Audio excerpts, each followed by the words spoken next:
você não enxergar, você não vê mais nada. E na teologia judaica, havia sempre uma ideia de castigo. Porque ele não era daquele jeito, passou por algo que o deixou daquele jeito. E na teologia judaica pensava-se o quê? Que poderia ser um castigo. E aqui nós temos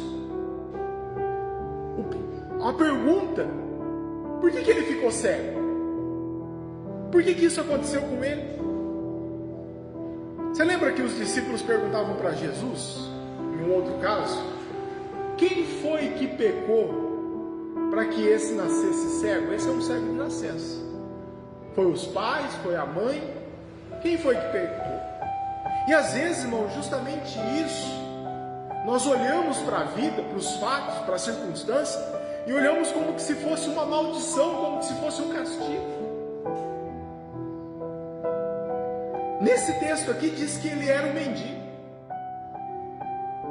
que ele era um pedinte, e ele, na sua condição de cego, irmão, não podia trabalhar, então ele pedia esmolas. Você percebe que aquilo que gera a dificuldade sobre a vida dele foi essa circunstância.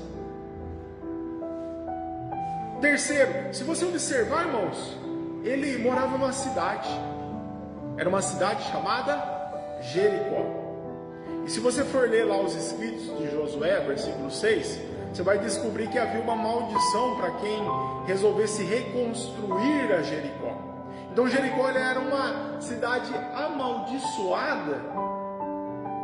Era uma cidade amaldiçoada na sua reconstrução. Então na teologia judaica, ele era amaldiçoado, ele estava na pobreza, ele era amaldiçoado no lugar que ele morava, e ele morava numa cidade amaldiçoada.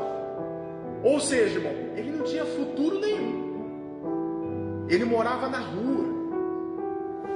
A palavra nos diz que ele estava sentado à beira do caminho. Ele estava sentado à beira do caminho. Quando você lê esse texto, estava sentado à beira do caminho. Parece que é até bonito, né? Não parece que essa frase ela se torna bonita na sua fonética, assentado à beira do caminho.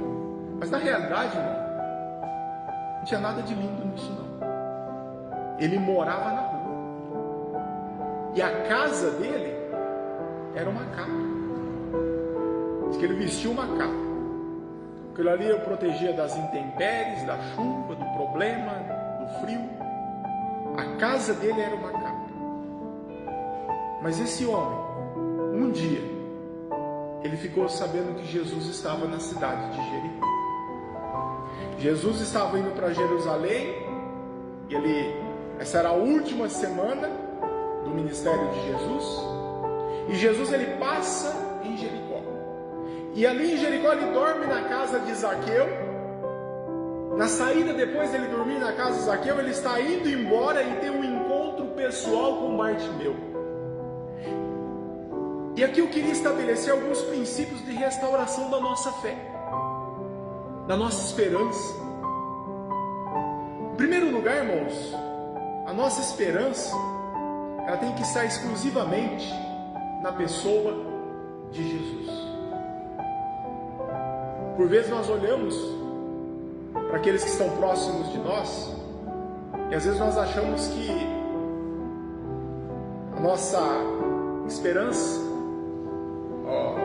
o restaurar da situação, pode vir do homem, pode vir de uma mudança, de um aceite, de uma assinatura. Mas entenda uma coisa: naqueles momentos ali, Bartimeu ele podia ter recebido esmola, podia ter recebido alimento, mas nada do que ele recebia do mundo mudaria por completo a vida dele. Onde nós temos aqui que somente o que pode mudar completamente a nossa situação, irmãos, é a pessoa de Jesus.